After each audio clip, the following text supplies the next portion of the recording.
everyone, and thank you for joining us. My name is Katie Perez, and I'm a senior associate here at Scott Legal PC. Today, we're going to spend some time talking about the requirements for obtaining a TN visa, with a focus on the common misconceptions regarding sponsorship. We'll also talk a little bit about giving a detailed breakdown of the qualifications and application process for Canadians and Mexican nationals. So, just a few things before we get started. Some of you may know that the firm was founded on an E2 visa several years ago.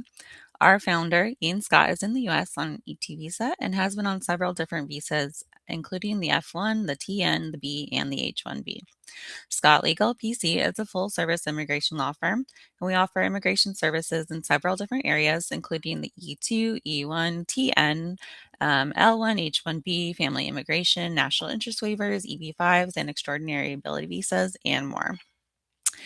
We will continue this webinar series doing at least 2 webinars a week on different topics. At the end of this webinar, we will send out several useful tools.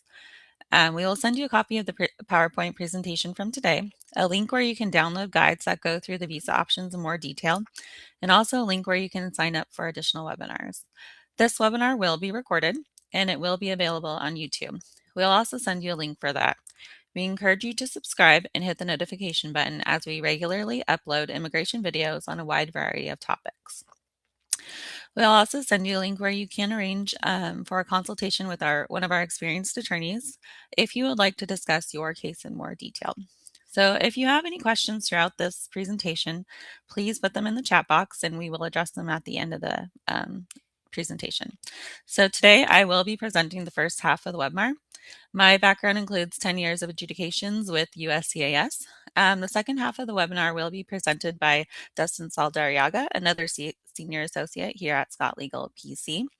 Dustin is a Harvard Law School graduate and lawyer. His immigration practice at the firm focuses on complex, high-stakes investor and employment-based matters, with an emphasis on the E2 treaty investor, TN national interest waivers, EB1s, and EB5 cases.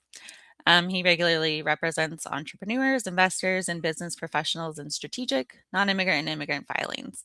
So Dustin does have extensive experience processing the employment-based visas to include the TN visa. So we're very lucky to have him here today. Okay, so we will get started now. Okay.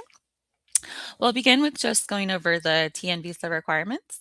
So a TN visa is a non-immigrant work visa that allows qualified Canadian and Mexican professionals to work temporarily here in the U.S. In designated occupations that are listed under the U.S.-Mexico-Canada Agreement. This was formerly known as the North American Free Trade Agreement, NAFTA. So this agreement created special economic and trade relationships for the U.S., Canada, and Mexico. So the first requirement is that you must be a citizen of Canada or Mexico. This means that you just you have a passport from Canada or Mexico. It is important to note this does not mean that you had to have been born in Canada or Mexico. So, for example, you could have been born in China and then you went to Canada and naturalized and became a citizen of Canada. So then you now hold this passport from Canada. That means that you would be able to satisfy this first part of the regulation. So next, you need to also be coming to the U.S. to work in a certain profession. So within the TN regulations, you can find a list of 63 approved occupations. Your profession may qualify for the TN visa under this U.S.-Mexico-Canadian agreement if it appears on this official list and you meet the required education or licensing criteria. So if you would like, we can take a peek at these TN regulations now and the specific occupations listed as we're speaking. You can Google NAFTA TN regulations, and within those regulations, you can find an appendix with the list of these professions. The list includes occupations such as accountants, architects, computer systems analysts, engineers, graphic designers, lawyers, or dentists. So there's quite a few professions listed on there. And you would, for the TN visa, you would need to be coming to the U.S. To work within one of these professions that are listed. So, for example, if you worked in marketing and your profession was a marketer, you would not be able to work or get the TN visa because this specific profession is not listed on there. So you do need to find that your profession's listed. So the next requirement is that you must have the required qualifications to practice that profession with the listed education or experience. So, for example, if you are looking at those regulations and what's required, um, we'll take the example of an economist. You can see that within the regulations, they're listed that you would need a baccalaureate or a licenciatura degree. So the only way you would be able to qualify as an economist is if you do have this baccalaureate or a licenciatura degree. You can go ahead and look at the list and go down and you can see what's required for the qualifications. A few more examples would include, you can see to qualify as an accountant, you would need to have the baccalaureate or a licenciatura degree or a professional license like your CPA. For a lawyer, you could qualify with the law degree like your JD or an LLB or a licenciatura degree, 5 years, or membership in the state bar, provincial bar. Another example would be the management consultant. You can see that you can qualify based on a baccalaureate or a licenciatura degree or equivalent professional experience as established by 5 years of experience as a management consultant or 5 years of experience in a field of specialty related to the consulting agreement. So, management consultants can qualify based on a degree or 5 years of experience. This one can be a little bit harder if you're going to be basing it on maybe experience but Dustin will be discussing it a little bit further later in the profession. So this one can be a little bit trickier. So now you can see that let's see, the regulations are very specific on the type of qualifications required for the profession. This is an important requirement and you can't just substitute it. So for example, if the US employer was telling you we only need 10 years of experience for you to qualify as the economist, and that's what you have, but the regulations here are saying no, you need the degree, you would have to have that degree to qualify for the TN visa. So in considering this element, it is important to note the required qualifications is not what the U.S. employer is telling you what they want or what's required. You would really need to look at the regulations to see the qualifications required to practice that profession. So just to reiterate a little bit, you need to make sure that your profession that you're coming to work in to fill in the US is listed in those regulations. And second, that you meet the qualifications for that specific profession as listed in the regulations. So the next requirement is that you must have a prearranged job for a defined length of time with an employer here in the US. So the TN visa is not something you could use to come to the US to look for a job. You would actually need to already have this job lined up and kind of in place in order to get the TN visa. So the job offer, you should include that with your TN application to show the government that you have this job lined up. The letter should describe your duties, how you qualify, maybe why the employer needs someone in that role, how much they're going to pay you, that sort of thing. It should include all the pertinent details. So you would need to have that letter in order to apply. Next, you would need to show within that job offer that you will be performing activities that are consistent with the listed profession. So, for example, if you, again, we'll use economist. If you are coming to work as an economist and you have a job offer from a company wanting to hire you with the job title of economist, but your job duties are actually going to be doing their social media campaigns, this could be problematic because the government will likely not agree that running someone's social media campaigns is really what economists do. So, in order to help determine what an economist does, you can look at something called the Occupational Outlook Handbook. The Occupational Outlook Handbook, I will call it the OOH for short, is a career reference that's published by the U.S. Bureau of Labor Statistics. It provides authoritative information about jobs here in the U.S. So for hundreds of jobs within the OOH, you can find the job description, the educational requirements, the median pay, the wage ranges, job outlook, work environment, how to become one, and other related occupations. So it does have a lot of information on that website. Now, if you would like to check it out, you can even Google the Occupational Outlook Handbook, the OOH, and look up economist. Within the OOH website, there you would find a tab where you can specifically look up what this occupation does. So if you tell the government that you're coming to the US to work here as an economist, you need to actually be performing duties like those listed, like you could find in the OOH. So according to the OOH now, if you were to take a look, the typical job duties performed by an economist include researching economic issues, conducting surveys, collecting data, analyzing that data using mathematical models, statistical tools, and other software, interpreting and forecasting trends, advising businesses, governments, and individuals on problems related to fiscal policy or other economic topics.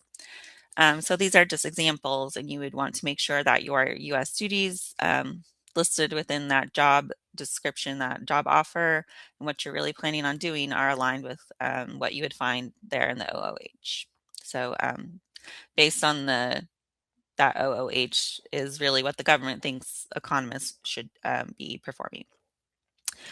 So before applying for this TN visa, you could look up your profession within the OOH and just kind of look at the expected duties and what the government would maybe expect to see as your proposed job duties and if they align or not.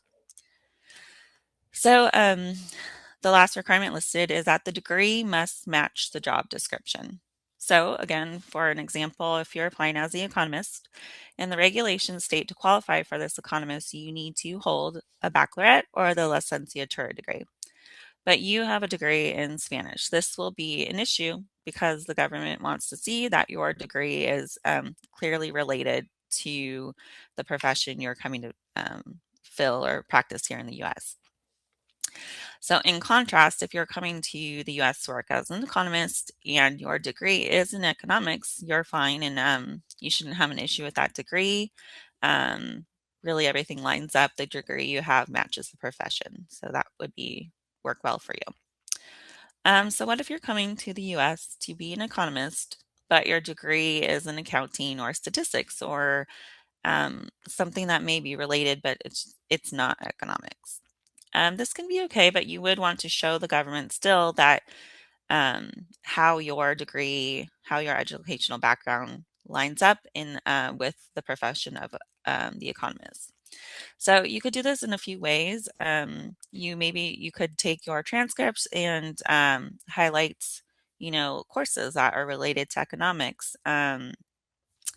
You could provide this to the government to show, like you've completed a lot of courses, that you do have this background in economics, that you do qualify to come here to practice as an economist. You could do a few other things. You could contact your university or the department to obtain a letter where they could maybe explain that the coursework you completed is related to economics. Maybe you did your thesis on economics. So you could try to gather other evidence to show the government that even though your degree is in maybe an unrelated field, that you actually did complete coursework that did prepare you to practice in this profession. You could also go back to the OOH, the Occupational Outlook Handbook, and look at the tab that explains how to become one. So if you were to go to that tab now and take a look at the economist position, you can see that it does explain that candidates who have a bachelor's degree with sufficient course credits in economics, statistics, or mathematics may qualify for some entry-level economist positions. So even the language here listed in the OOH could be very helpful, beneficial to support your position that you do qualify, that like you do have the background to come practice this profession. You could even quote the OOH and just which says, you have bachelor's and significant course credits in these related fields that would qualify you for these entry level positions. So, what if you have a degree that just really doesn't seem to relate? Kind of like you have the degree in Spanish. You're probably going to have a more difficult time trying to qualify for this TN visa and showing that your background, your coursework really does relate and it did really prepare you to come form as an economist. You could still try to do the things we talked about before. Maybe you did take a significant amount of courses in this related field. Maybe you could obtain a letter from your university or department explaining that you did do research on economics or you did take a significant amount of coursework that's related. But this would probably be a more difficult hurdle to overcome. Um, in this case, it may be helpful to speak to an attorney or someone else who could advise you on how to show your coursework or your degree does relate and it has prepared you to work in your specific career. Okay, so we'll switch. So here we do just have a screenshot of the Occupational Outlook Handbook. This is just what I was referring to, the website that may be helpful to kind of show you the typical job duties. And you can see the different tabs. It goes over the pay, how to become one, the work environment, and what they do. Okay, so the next slide here, we're just going to discuss what is sponsorship. So commonly people interested in the TN visa often ask whether the U.S. sponsor needs to employ them. I'm sorry, the U.S. employer needs to sponsor them. So what does sponsorship mean and why would this question come up? Within immigration law, there are a number of employment-based green cards or even temporary visas like the H-1B, where the U.S. employer does need to sponsor the employee. And what sponsorship means in the context of U.S. immigration, it means that the U.S. employer has some extra responsibilities. So, for example, maybe the employer needs to pay a prevailing wage, which is generally higher than the minimum wage. Maybe the employer needs to test the labor market in the US and see if there is a US worker willing and able to fill that position. Sometimes they need to pay the employee's transportation back home if the employment is terminated. So, sponsorship does carry a number of additional responsibilities for the US employer. However, none of these responsibilities do apply to the TN visa. So, for this reason, we would say that the TN visa does not require sponsorship. So, the TN visa you would just need that job offer, a legitimate job offer from the U.S. employer, and the U.S. employer would need to sign that letter explaining the job duties, the expected pay, the period of employment, that sort of thing. So, although there is this U.S. letter, the job offer, that letter isn't binding. So, if the employee would, you show up for this job, you have the job offer, you get this TN visa, you begin working, but you realize this isn't a good fit, you don't like the job, you are permitted to quit the job. And conversely, the employer, if this relationship wasn't working out, the employer would have the ability to terminate the employee. So you both have this flexibility. There's no requirement, again, that the U.S. employer tests the labor market or pay this prevailing wage or, pay for this employee to go back home if the employment's terminated. So there really are no requirements of sponsorship within this TN visa. So on another related note, if you are filing for a TN visa at the port of entry or at a consulate, then you as the employee are filing this application. If you're approved, you as the employee have this approved TN. So if you're denied, that denial would be on your record as the employee. In contrast, if you're here in the US and you're applying for this TN visa, then in that case, the US employer would file the application. They would file it with USCIS using the form I-129. And the employer would fill out all the forms for USCIS and they would sign that form. So here, if in the US, if the employer is filing that I-129 and the application is denied, it would be the employer's denial. It wouldn't be the employee's. But that doesn't change the obligations for the employer or changed so that they have these extra requirements in which you might say they're sponsoring you. That would not change anything. So just filing in the U.S. And the employer submitting this application doesn't create this sponsorship relationship or those additional responsibilities that I just spoke about. Um, okay. So whereas if the applicant's applying at the port of entry or consulate, it's the applicant filing that application. Sorry. Okay. So now we will switch over to our senior partner, Dustin, who will begin to discuss just the differences between the Canadians and Mexican nationals.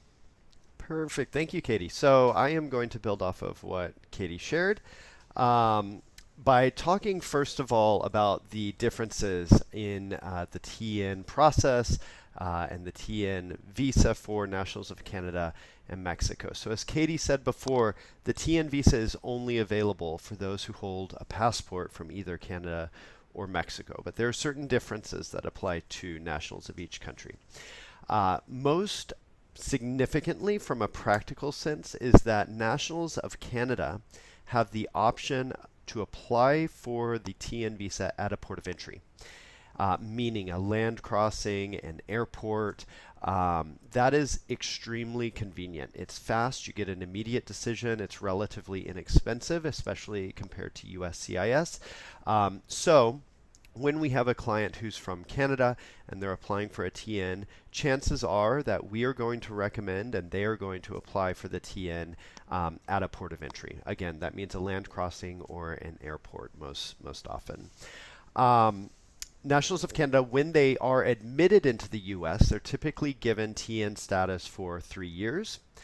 One exception. So when would a national of Canada choose to go to a consulate? And keep in mind, nationals of Canada have the option to apply at a port of entry. That's usually what they choose. But they can still apply at a consulate. And if they're inside the U.S., they can apply through USCIS. So why would a Canadian apply at a consulate? Usually the reason is if they are married to someone who does not have a Canadian passport, or if they have a child who does not have a Canadian passport. In that situation, the child or the spouse who doesn't have a Canadian passport would not be able to apply at a port of entry. To apply at a port of entry, you need that Canadian passport. So because the spouse or the child would need to apply at a consulate, the principal applicant would usually join them. And just a quick note on that.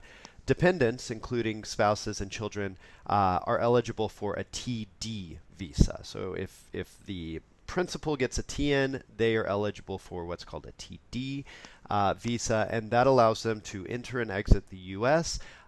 They can study in the U.S., however, they cannot work in the U.S.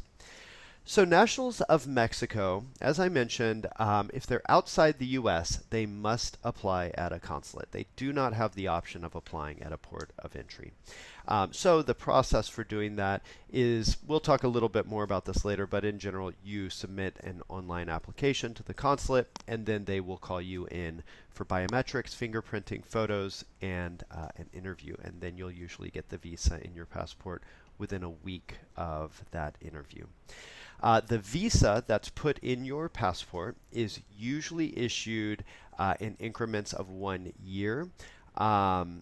However, nationals of Mexico now have the option to apply for a 4-year TN if they're willing to pay an additional fee. And usually that is a very good option because you don't want to have to keep going back to the consulate frequently. Now, regardless of how long the visa is issued, again, the visa is what is put in the passport. Okay, it's the sticky stamp that's put in the passport.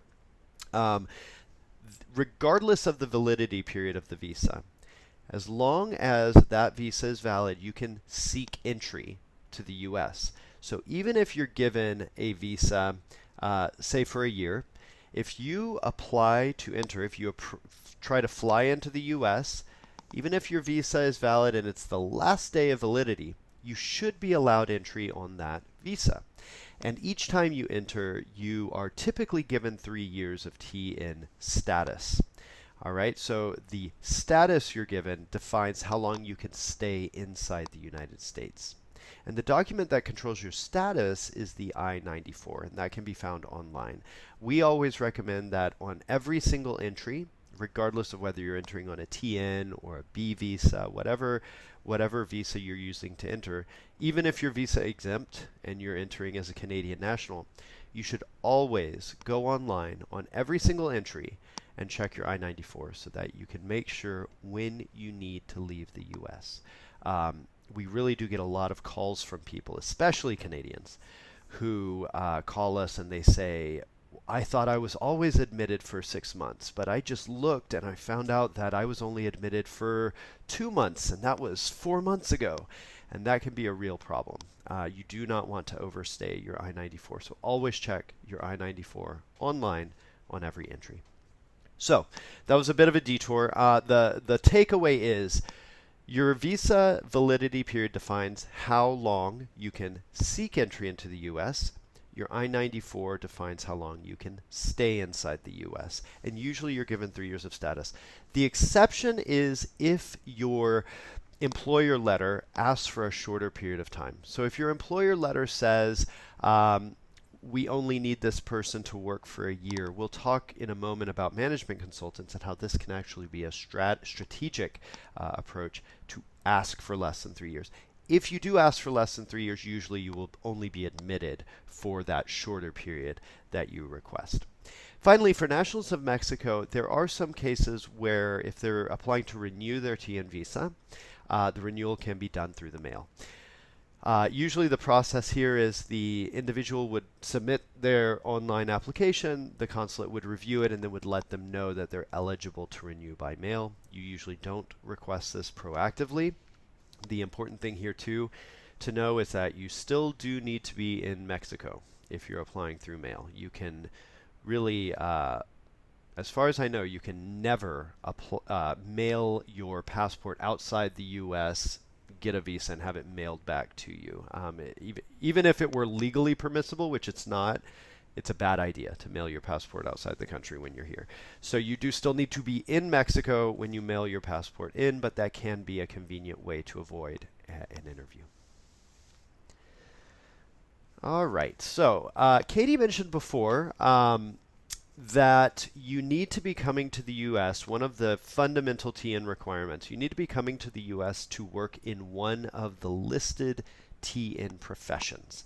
And there are dozens of professions. Katie talked about the regulations, and they really do run the gamut from accountants to veterinarians, dentists. I mean, they really run the gamut.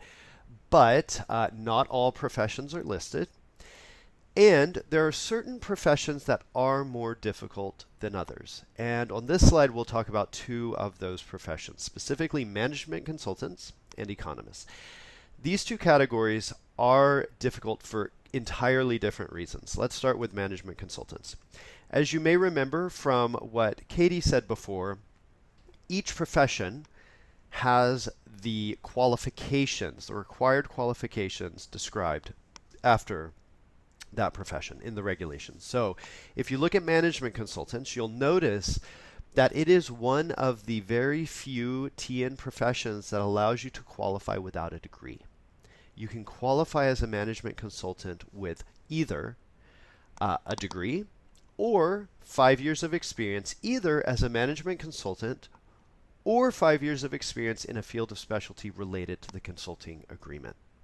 So what this means is, in the government's eyes, in the government's perspective, if someone in Mexico or Canada wants to come to the U.S. to work for a U.S. employer and they don't have a college degree, an undergraduate degree, then they are going to by default have to apply in this management consultant category, even if they're not going to work as a management consultant. So as a result, the government knows this is a catch-all category, and the government scrutinizes it very closely. So what should you keep in mind if you really are coming to the U.S. to work as a management consultant? How can you improve your chances? The first thing that's important to keep in mind is that not all management consultant applications are risky or challenging. If you're coming to the U.S. to work for a management consulting firm, so for example, McKinsey, Bain, BCG, Oliver Wyman. There are many management consulting firms. If you're coming to the US to work for a management consulting firm, that is usually a straightforward application. Where this category gets challenging is if you're coming to the US to work for a company that is not a management consulting firm. The example I like to use is, let's assume that the applicant is a national of Mexico and has a decade of experience improving the manufacturing process for solar panels. All right, they have worked for a decade or more working for solar panel companies and really improving the manufacturing process. And there is a company in the United States that makes solar panels, and they want to bring this national of Mexico to improve their manufacturing process. That is a great example where the person would be coming to the US to work as a consultant to help the company address their manufacturing process. But the company's not a management consulting firm. The company's a solar panel company. That would be a challenging application, but it would probably be approvable. So let's talk about how. How would you make that application stronger so that it's likely to be approved? The thing to keep in mind when you're looking at these applications is you want the application really to look like a legitimate management consulting arrangement. And when I say you want it to look like a legitimate management consulting arrangement, it actually needs to be that, right? It's not okay to submit documentation that is not accurately representing what the person will be doing in the US. So you actually do need to have the person doing all the things that I'm about to say. To strengthen these applications, how can this look like a legitimate management consulting agreement? First of all, when you imagine McKinsey being hired or any other management consulting company being hired, that consultant is not hired as a W-2 full-time employee at the client company. If McKinsey is being hired by Dell Computers to improve their operations, Dell Computers typically would not hire that McKinsey consultant as a W-2 full-time employee. Instead, they would have an agreement, a management consultant agreement with McKinsey that defines the deliverables. What is McKinsey going to provide for Dell Computers? How is Dell going to pay McKinsey based on those deliverables, etc. And that's how you want this agreement to look. So going back to our example of the solar panel company, that solar panel company should not be hiring the National of Mexico as a W-2 full-time employee to fill a permanent role at the company. Instead, the solar panel company should have a management consulting agreement with the individual in Mexico that defines what that consultant is going to provide to the US company. They might observe the manufacturing process for the first 3 months, make recommendations over the next 3 months, and finally monitor the implementation of those recommendations for the following 3 months. Okay, so you have a defined period of time. In what I just said, it's 9 months, for example. You define how you're going to be paid based on those deliverables. Typically, you'd be paid as an independent contractor rather than a W-2 employee. You have a very defined challenge. So the solar panel company is struggling to improve its manufacturing process. You have an explanation in terms of how the consultant is the ideal person to address this. They have a long track record of success helping with solar panel manufacturing processes, for example. And that looks like a real legitimate consulting agreement, as you would see at other management consulting firms. Okay, so keep that in mind. When the government looks at a management consulting agreement, they want to see that it actually makes sense as a management consulting arrangement. All right, and that's what you see here on your screen when you see unless the applicant's coming to work for a management consulting firm, the position must be supernumerary. What that means is it should not be a full-time permanent W-2 role. It should be an independent contractor arriving at the client company's work site to advise it on a challenge it's facing. They'll be paid based on that, and then they'll be done. All right, and the last thing I'll say on management consultants, and I alluded to this, is that it's oftentimes a good idea to have it for shorter than 3 years. Even though you can ask for 3 years, It would have to be a pretty significant management consulting engagement for the consultant to be on site for 3 years. A year may be sufficient, 2 years may be sufficient. So if a shorter period of time is sufficient, limit it to that. So next, let's talk about economists. Now, economists, this category is challenging for a completely different reason, and that is that in 2017, the government issued a policy memo that basically restricted the job duties that a TN economist can do. Basically, what the government said is to its border officials and consular officers, it said, if someone is applying in the economist category, make sure that they're doing the job duties of an economist on the Occupational Outlook Handbook that Katie mentioned before. They should not be performing the job duties that a financial analyst performs or that a market research analyst performs. So when you're applying as an economist, look at the job duties of an economist on the OOH, but also look at the job duties of financial analysts and market research analysts and make sure you're not doing those job duties. If you have a job offer from a company in the US and they want you to be performing the job duties of, say, a financial analyst, it's important to talk with them and revise those. And of course, once you arrive in the US, you need to not be performing those job duties. Okay, what you represent to the government needs to be accurate. But that is something to be aware of when you're submitting an application as an economist. The job duties cannot be those of a financial analyst or a market research analyst. So what do they do? Financial analysts and market research analysts look at the OOH, but in very broad terms, financial analysts are hired oftentimes by financial institutions to find opportunities to maximize profit through investments. Market research analysts are oftentimes looking for opportunities to market products or services for their employer. Versus economists who are typically analyzing data using macroeconomic, microeconomic theory, doing regressions, things like that, to do economic analysis using math, statistics, etc. But again, look at the Occupational Outlook Handbook and make sure your job duties are aligned with those of economists in the OOH. All right, so we did an overview of the application process for nationals of Canada and Mexico. Again, the big difference between the two is nationals of Canada can apply at a port of entry, an airport, or a border crossing. Nationals of Mexico cannot. But let's talk about a few more details.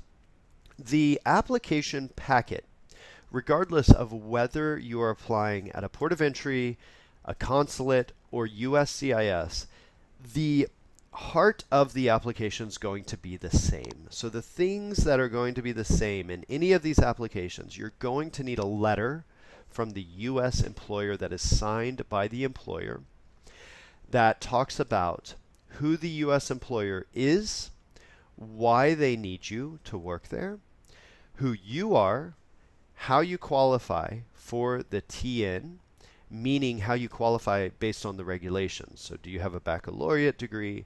Do you have experience? Do you have a professional license? Again, go to the regulations, see what's required for that profession, and you want to specifically say how you meet that qualification.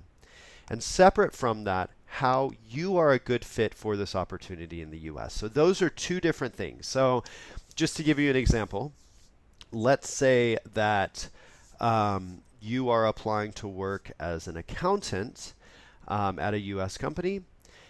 You would qualify, say, based on your baccalaureate degree. All right? But the U.S. employer might want to hire you because you have 20 years of experience. So it's important to distinguish those two things because we do see denials when applicants confuse the two and when the government confuses the two. Because, for example, you may have someone applying as an accountant and they have the degree. They qualify based on the degree.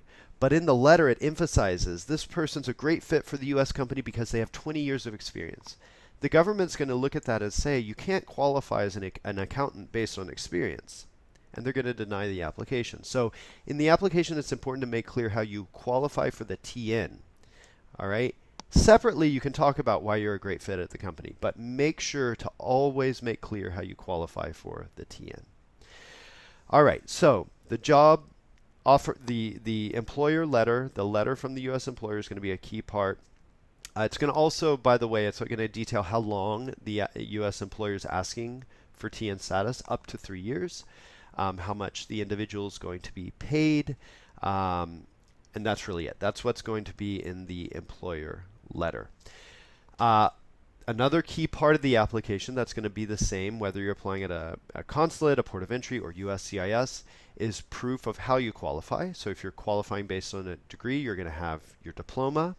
Um, at a consulate or port of entry, it's going to be your original diploma, not a copy. At USCIS, it's going to be a copy. If your degree is related, so Katie talked about this, if you are applying as an accountant and your degree is in math or finance or statistics, usually it's a good idea to include your transcript in the application. If you're applying based on experience, so let's say you're applying as a management consultant and saying you have that 5 years of experience, you need signed letters from past employers talking about your past experience and how you qualify. If you're qualifying based on a professional license, you need a copy of that license or the original license if you're applying at a consulate or a port of entry. So that is the heart of the application. And again, that is going to be the same at a consulate, port of entry, or USCIS. The differences are at a consulate, you're going to first submit the DS-160 online. That is an online application to the consulate. Then when you arrive for your interview, you're going to bring all those documents I just said. The employer letter, proof of how you qualify, and of course your passport. If you're applying through USCIS, which is only available, it's only an option if you're physically in the US. If you're applying through USCIS, you'd first file a form I-129. That form is actually filed by the US employer, not by the employee. So the US employer would file the I-129, and they would submit copies of all the documents I said before, the employer letter, proof of how you qualify, as well as a copy of your passport. And then if you're approved, you will be issued an I-797, which has on it a new I-94 that says that you have TN status for a certain period of time, and that will replace the I-94 you would have gotten on your most recent entry. All right. Okay, we can go to the next slide. Some tips and common pitfalls. If you're applying at a port of entry, if you're a national of Canada applying at a port of entry, call the port of entry ahead of time to make sure that you know if they have any unique procedures and to confirm what their hours are and that they're accepting TN applicants. Especially during the pandemic, it became a very good idea to call ahead because different ports of entry would have different policies, and it continues to be a best practice. It's always a good idea to call ahead. Next, make sure that the employer representative, the person who signed your employer letter, is available at the time of your interview. If you're entering through a port of entry or at the consulate, if you're applying at a consulate, make sure the person who signed your employer letter is available at the time of your interview. The reason is that sometimes the government official will call that person. It's usually not an extensive call, it's just a quick call where they make sure the job offer is legitimate. But you do want to make sure your employer is available at that time just in case they call. It's not common for that to happen, but if they do call, you just want to make sure your employer is available. Next, if you're applying at a port of entry or the consulate, make sure to bring original documents. You need your original diploma if you're qualifying based on your degree. You need official transcripts if your degree is related. You need original signed versions of the employer letter and experience letters if you're applying based on experience. And of course, your original passport. It's not worth getting copies of these. It's not worth taking the time to go to the port of entry just to be denied. And the reason they want originals is because they do encounter a good amount of fraud at the consulates and ports of entry. So they do want to see originals. Finally, the TN visa is a temporary non-immigrant visa. Non-immigrant means it's not a green card. So that means that you may be asked to prove that you plan to leave the US at the end of your visa. This usually doesn't become an issue until you've renewed your TN 3 or 4 times. If it's your first TN or your second TN, you are not likely to be asked about your intent to leave. But it's always a good idea to be prepared to answer this, meaning to talk about your ties to your home country, your ties to Mexico, your ties to Canada. You can bring copies of your bank accounts in those countries showing that you maintain a balance. You can show proof that you own property, whether an apartment or a house in those countries. Proof of family ties to those countries. Again, this usually does not come up the first or second time you get a TN, but it can be a good idea to plan in advance. All right. I don't think any questions came in, but please feel free to send them in if you have any last minute questions. I'll quickly just talk about, well, to give some time for questions, a few related things that we didn't touch on. It is possible to work part-time on a TN or full-time. It's also possible to get concurrent TN status, which means you can have TN status to work for 2 U.S. employers. Now, a couple things on that. You need to be approved before you start working for a TN employer. So as an example, if you are in the U.S. working as an accountant for one TN company, one U.S. employer, and you get an offer to work part-time at a second, say, U.S. accounting firm, you need to apply for TN status, typically through USCIS, or you can leave and come back in with the application materials for both U.S. employers and ask for concurrent TN approval. That means TN approval for 2 TN employers, U.S. employers. Once you have that approval, you can work for both TN companies. But before you get that approval, you can only work for the company that you have approval for. So that is important, but really helpful to keep in mind. You can have concurrent TN approval. Okay, with that, Katie, thank you so much for sharing the wonderful information you shared. We do appreciate you all for taking the time to join us today. Keep an eye out for that email that Katie mentioned. Please reach out to us if you have any questions. Schedule a consultation. All right, so we do have a question. If I request a change of status from L status to TN, do my relatives have to wait until the TN approved to apply for the TD visa? No, you can apply for a change of status for your dependents at the same time that you apply for a TN. You do want to make sure, though, that they comply with the work eligibility. So the moment that you, as an L visa holder, stop having L1A status, your spouse should stop working. So L spouses have work authorization, TN spouses do not. So be conservative with that. The moment that you stop having L status, your spouse should stop working. Okay, reach out with any questions. We'd love to talk with you over a consultation. We hope to see you all soon. Thanks and stay well.